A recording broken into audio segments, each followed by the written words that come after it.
Est-ce qu'une pensée peut être un péché? Est-ce que ton cerveau peut te condamner devant Allah, même si tes mains n'ont rien fait, même si tes pieds n'ont nulle part été, même si ta bouche n'a rien dit?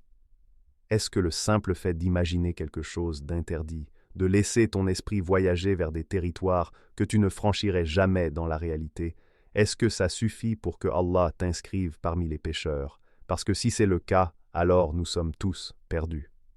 Tous. Sans exception. Mais si ce n'est pas le cas, alors où est la limite? Où commence le péché et où s'arrête la pensée innocente? C'est précisément cette question que des milliers de personnes me posent en privé, avec de la honte, avec de la peur, avec une culpabilité qui les ronge de l'intérieur. Et aujourd'hui, je vais y répondre complètement, honnêtement, avec les preuves du Coran et de la Sunna.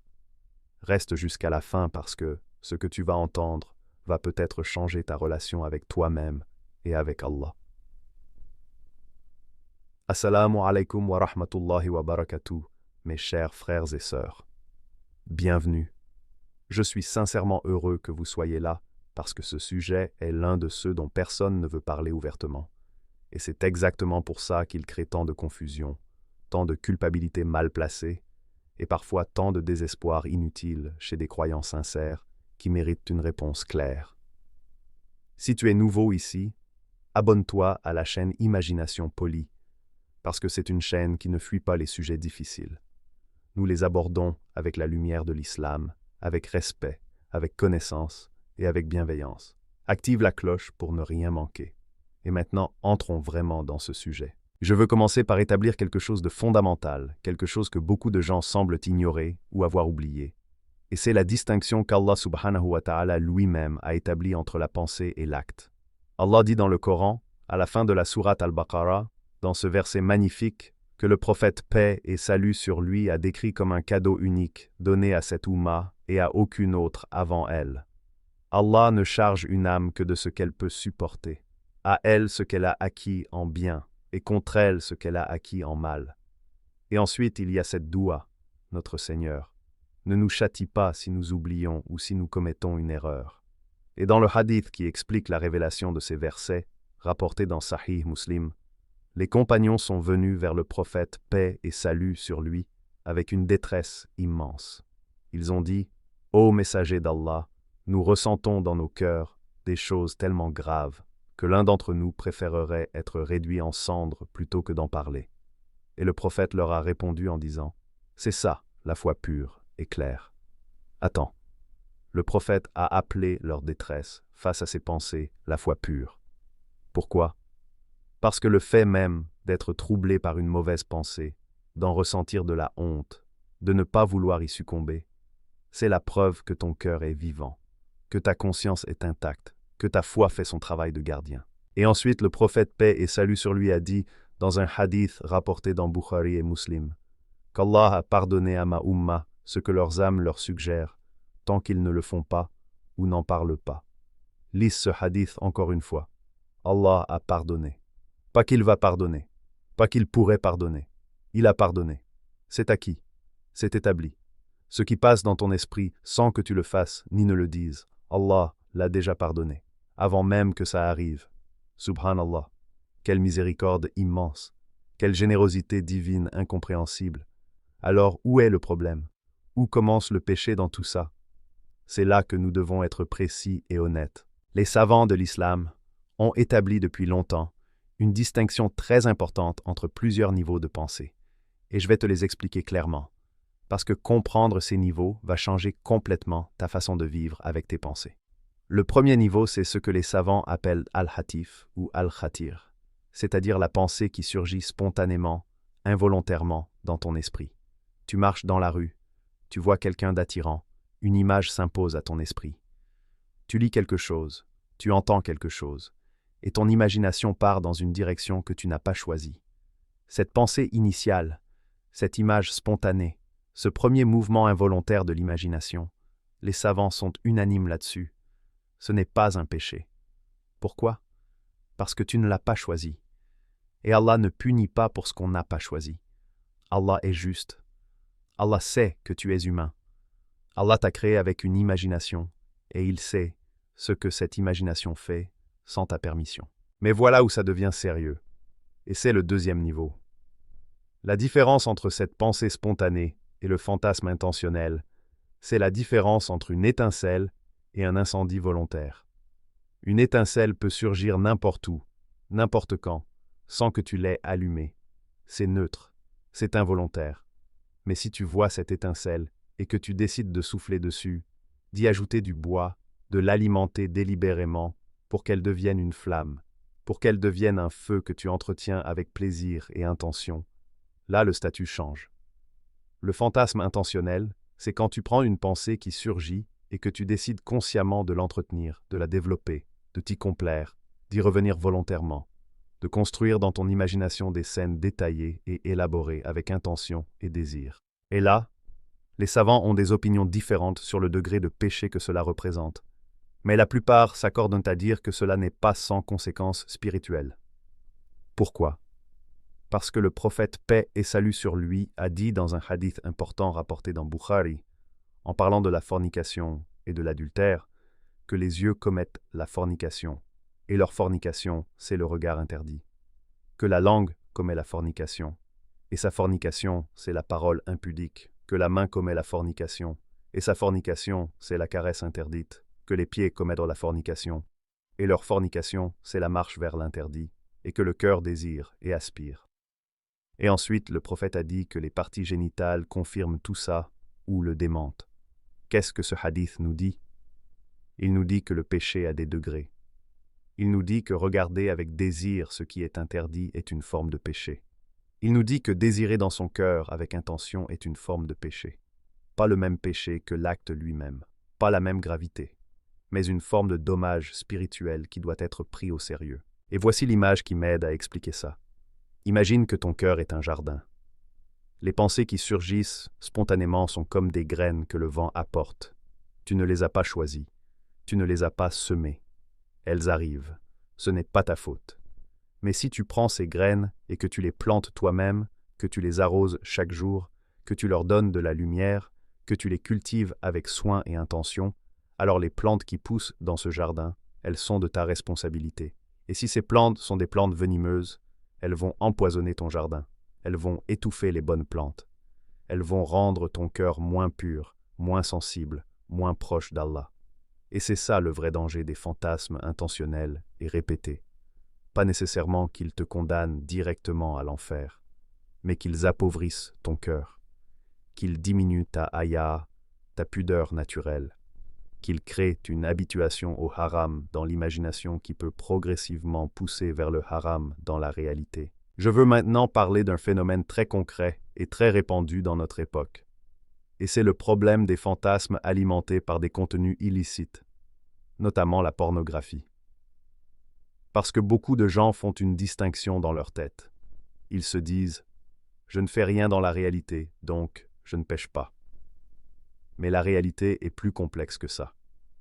Quand quelqu'un regarde délibérément des contenus pornographiques et se laisse aller à des fantasmes construits autour de ces images, plusieurs problèmes se posent simultanément.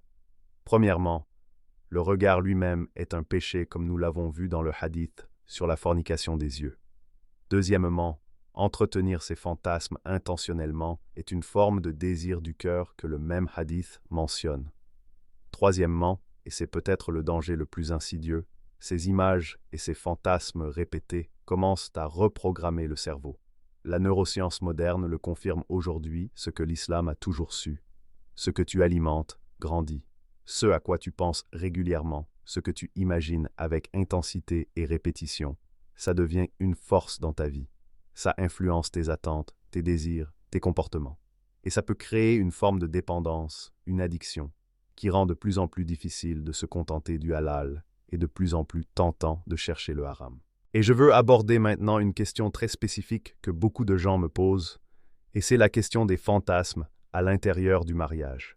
Est-ce qu'il est permis à un homme ou une femme mariée d'avoir des fantasmes sexuels concernant leur conjoint? Et la réponse est oui, sans aucune hésitation. Tout ce qui concerne le conjoint légitime est permis. Allah a dit dans le Coran que les croyants qui gardent leur chasteté sont ceux qui s'abstiennent, sauf avec leurs épouses ou ce que leur main droite possède, car là il n'y a pas de reproche pour eux. Donc pensez à ton conjoint. Imaginez des moments intimes avec lui ou elle. Désirez ton conjoint même en son absence. Tout ça est non seulement permis, mais c'est sain, c'est recommandé. C'est une façon de maintenir le désir et l'attachement dans le mariage. Le problème commence quand les fantasmes sortent du cadre du conjoint légitime pour aller vers des personnes interdites, des situations interdites ou des contenus illicites. Et il y a une autre question que je veux aborder avec honnêteté, celle des fantasmes involontaires pendant le sommeil, les rêves à caractère sexuel. Et là, la réponse est encore plus claire. Absolument aucun péché. Le prophète, paix et salut sur lui, a dit que la plume est levée pour 3 personnes, c'est-à-dire qu'ils ne sont pas tenus responsables de leurs actes, l'enfant jusqu'à la puberté, le dormeur jusqu'à son réveil, et l'insensé jusqu'à ce qu'il retrouve sa raison. Le dormeur n'est pas responsable de ce qu'il vit dans ses rêves. Point. Si tu fais un rêve à caractère sexuel et que tu te réveilles troublé, honteux, cherchant à te souvenir si tu as péché, la réponse est non. Tu n'as pas péché. C'est simplement ton cerveau qui traite des informations pendant le sommeil. Il n'y a pas de responsabilité morale là-dedans. Ce que le prophète recommande dans ce cas, c'est de cracher légèrement à sa gauche 3 fois, de dire « A'udhu billahi minash shaytanir rajim » et de se retourner ou de se lever pour faire ses ablutions et prier si on le souhaite. Mais il n'y a pas de péché à expier. Maintenant, je veux parler de quelque chose d'encore plus profond, et c'est la question de l'intention et de ce qu'elle fait à ton âme. Parce que finalement, c'est là que tout se joue. Le prophète, paix et salut sur lui, a dit dans un hadith célèbre, rapporté dans Bukhari et Muslim, que Allah a inscrit les bonnes et les mauvaises actions, puis il a expliqué comment.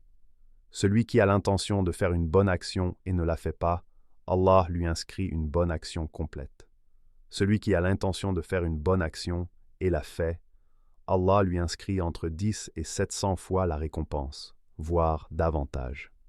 Celui qui a l'intention de faire une mauvaise action et ne la fait pas par crainte d'Allah, Allah lui inscrit une bonne action complète.